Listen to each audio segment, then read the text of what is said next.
Okay, rubbish disposed of. What a charming, charming little campsite this was. This campsite, I think I said it yesterday, this campsite was £6, which ain't bad, is it? It's quite hot today. It's it's only 17 degrees, but because there's no wind and it's just sun in the sky, it already feels about 19, 20, which is enough for me. Good thing I bought the mesh jacket with me. Right, so plan for today was supposed to be to head to Hungary, just outside of Budapest, but because we're already pretty much a day ahead of schedule and we've decided that we're not doing big towns now, we're going to head to the Hungarian-Slovakian border, and there's a campsite there called the Moon campsite, which apparently has got quite good reviews. So we're going to head there. I am now aware that we're getting into slightly more touristy Europe, like a lot of Europeans come to these sort of places to stay. So campsites might be getting booked up, I'm not sure. So anyway, but Hungary is noticeably more expensive than Slovakia. Just from my little Google checks that I was doing. Anyway, we need to find some fuel at some point. Not a massive priority at the moment. We've still got nearly half a tank. There is fuel just like around these roads in those sort of places. I just have to stop off at a little baby fuel station, but yeah, anyway, there we go. We're on Kalimoto. We've put it on the very, very twisty roads today, so we've got 285k of just twists and turns, baby. There is part of me that maybe thinks we should stop at a little before we get going, but who knows, man, who knows. There is one, but it's like 20 minutes back that way, and I'm going this way, and I say, you watch, it's going to be really hot today, and I'm going to be absolutely screwing because I'm not going to have any water, because I'll finish my water at the campsite, because I'm a dick. But yeah, anyway, we've got no baffle in the exhaust now, which I would like to say has made a difference, but honestly, I don't really think it has. Which is a bit of a shame. I was hoping for it to be a bit more shouty and a bit more leery. Maybe it is. Maybe when we wind it up in the RPMs, maybe it will get a bit leerier. But there's only one way to find out, and that's to hit some twisties and hit them hard. Anyway, catch you in a bit. That was so funny. There was I came round that corner, screamed round that corner. I was doing about 130 k's, and I come past a lay-by, and I just glance in. There's a police car there with two police officers stood outside it, and one of them gives me the head tap to warn me that there's a police officer. Yeah, he was a young guy. I thought, yeah, he just, yeah, you know, good fun, innit? I think, you know, kind of the same with the biker cops in the UK, that, you know, just general, a lot of the police in the UK are bikers, and they know. Lovely day, like, you know, it's a Saturday morning, you know, it's 9:45, and you know, you're on your bike, the roads are really clear, they're lovely and dry. You want to wind it up a little bit, but yeah, I just thought that was funny. He just gave me the old head tap, being like, oh, careful mate, the police. Anyway, I'll shut up now. These roads are lovely, by the way. It's really, really smooth, no traffic at all. I understand why the speed limit's 90k, because, you know, you couldn't have it as 130, 140, but on a bike, you can carry some serious speed around these sort of corners, as that police officer just found out. But, yeah, anyway, I'm going to enjoy these roads. I've switched off Kalimoto quickly. I'm directing myself to a fuel pump while I just let these cars get some distance from me, because there's some really nice roads coming up. But I'd also like to say, welcome to Slovakia. I completely missed it, because again, you're just on windy roads. There's no signs, there's no nothing. But yeah, I would imagine it was actually probably where those police cars were. Yeah, welcome to Slovakia, everyone. I believe this is country number 10, if I'm not mistaken. So, yeah, it is absolutely sublime. Really, really picturesque. A nice little hairpin here. Come on, boys. Look at that. I took a picture of the tread on the tyre yesterday after me doing those really windy, twisty roads. And I'm fairly impressed with how far over I managed to get. Bear in mind, these aren't really road tyres. These are kind of 50/50s. I managed to get quite far over on them. So, yeah, there we go. Go me. But anyway, welcome to Slovakia.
My God, that was good fun.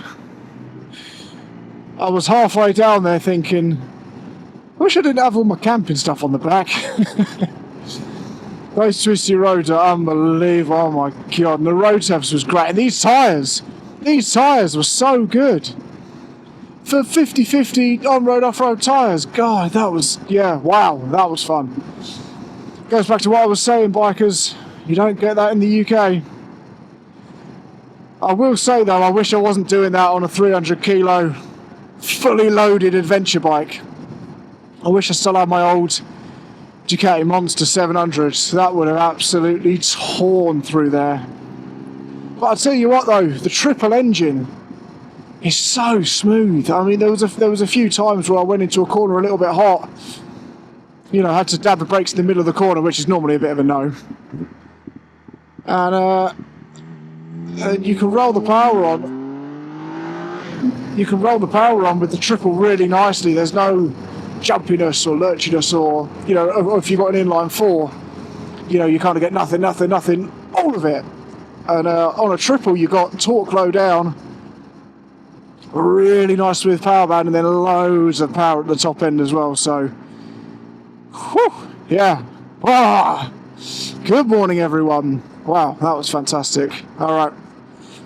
100k left. Yeah, I mean, if it's all on that, I'll gladly go there and back and there again, because that was a lot of fun. Okay, so we have found a campsite in Hungary. I originally thought I was going to have to stay in Slovakia still, because I couldn't see anything. I couldn't find any campsites online that weren't ridiculously expensive. You know, you're talking like 40 quid for a campsite, which is just mad. But I saw this one. It's called VAR Camping. It's just kind of probably about an hour over the border to Slovakia.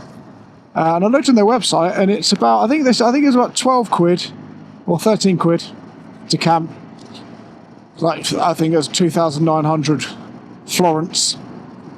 And then, but they said on the website, they said, oh, you know, we can't guarantee a slot, so please, you know, phone us. Which obviously, it's always a little bit anxiety inducing, being English and phoning someone from a foreign country and just expecting them to speak English.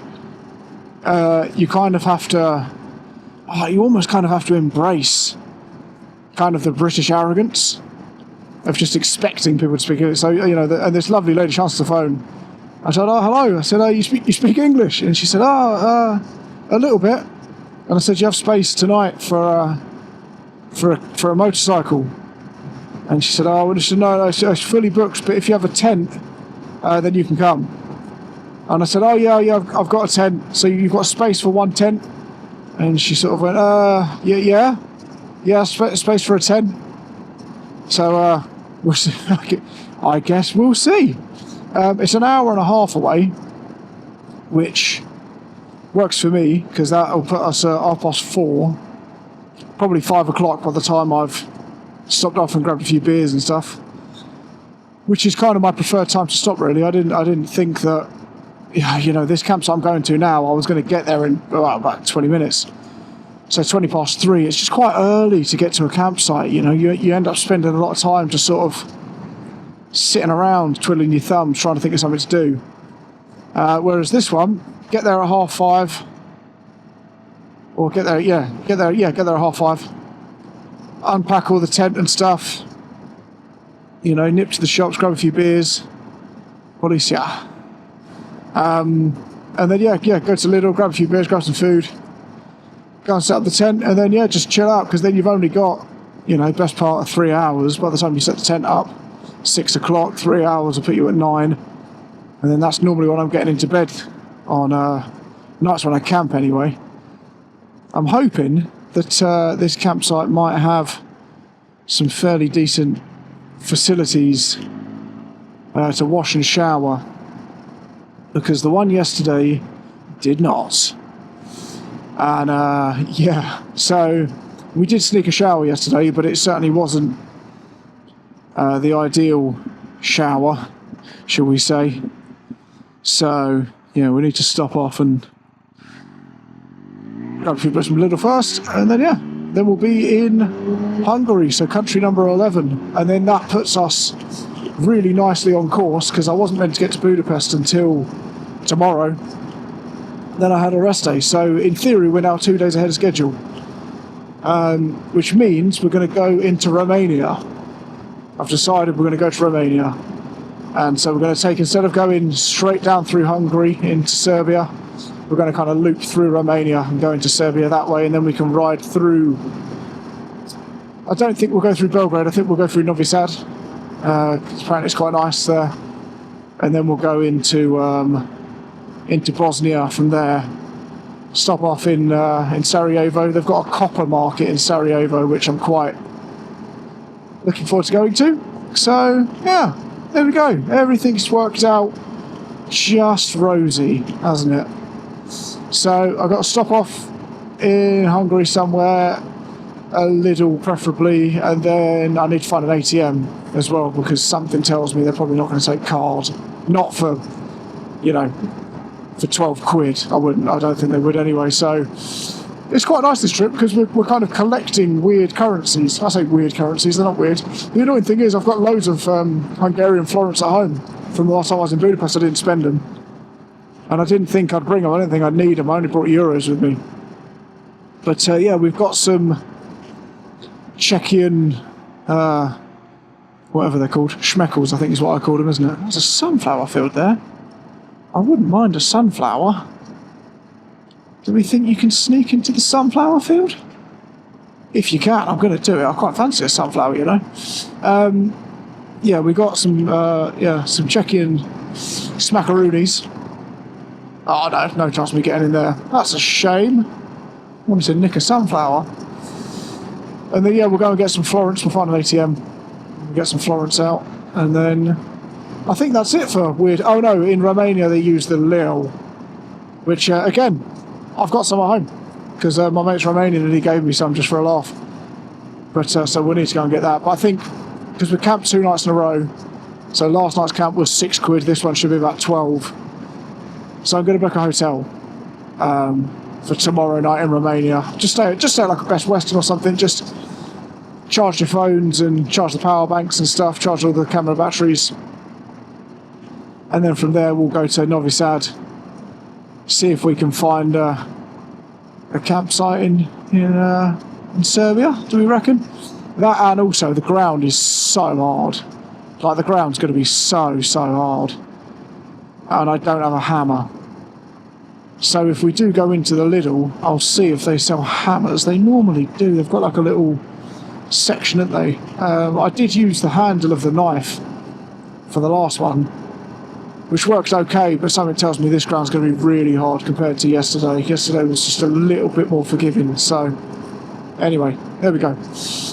I'll see you presumably when we're crossing the border from Slovakia into Hungary. Okay, so I ended that clip about 5 seconds ago, and then as soon as I crossed, there was like a little bridge going over a river. God. Yeah, a little bridge going. I don't know if you can see it on there. Where that river is, that line going through the river, that's the border. So, welcome to Hungary, everyone. I seem to be doing that a lot today, but that does mean that we started today in Czechia, and we have just gone all the way through Slovenia in one day. How mad's that? And now we're in Hungary. Congratulations, everyone. Our first day going through 2 countries at once, I think. Who knows? Anyway. Oh God, road surface ain't great. First note about Hungary. I prefer Slovakian roads. Did I say Slovenia earlier? That's Slovakia. Anyway. Alright guys. See you in a bit.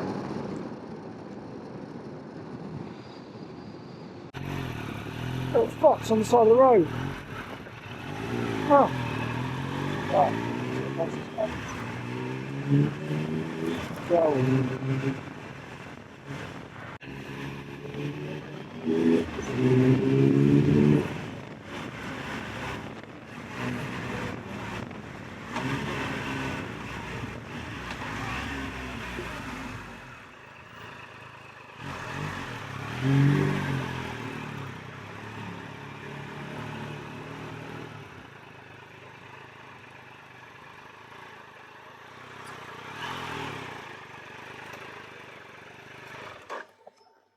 Alright folks, here we are. This is the campsite. Well, I say campsite. Again, that's me holding the camera straight. It's very hilly, very hilly. From what I can gather, this is more of like a, what do you call it? Like a motorhome, like van camper spot. Because all of the van spots, they're all behind these trees there. They're all booked. And no one seems to be camping, presumably because it's very hot. As soon as I crossed the border into Hungary, the temperature jumped just like 3 degrees, easily. So it was like 28 degrees by the time I turned up here, so yeah, a bit warm. A sign of things to come. Yeah, we did a little over 400k today, I think. I think it's about 6 hours of riding. Was it 370k? Yeah, about 6 hours of riding. That's what Calimoto told me. Yeah, great roads. Yeah, really good stuff. I am quite tired though, so I'm going to sign this one off a little bit early. Tents all set up, obviously. Bike parked fine on the flattest bit of ground I could find that wasn't where I'm going to sleep. A couple of beers in the bag, and yeah, literally just I'm going to put this chair in the sun up there, drink a few beers with my top off, try and catch a tan. Because I am on holiday, but I'm on the bike the whole time, so I'm not really catching much colour at the moment. Yeah, but tomorrow we are riding through the rest of Hungary, and we're going to ride into Romania. I'm going to book that hotel now to save myself any heartbreak. And yeah, I reckon we'll leave, well, not necessarily early, but, you know, kind of mid-morning maybe. We'll leave sort of about 10 o'clock-ish, I reckon, just before it starts to heat up. And then, yeah, I reckon after that, yeah, it's 4 hours till we get to Romania. So if we leave at 11, 4 hours puts us at 3, which is normally when you can check in. And I am actually quite keen for a bit of an early one tomorrow. If I'm in a hotel especially, yeah, I've got no problem with getting there early. It's just camping. I just don't like getting to campsites early. It just feels a bit counterproductive because there's not a huge amount to do. Whereas when you're in a hotel, you've normally got like a bar or a pool or a gym or that kind of thing. So, yeah. Anyway, sign this one off. See you tomorrow. And then we're going to head to Romania.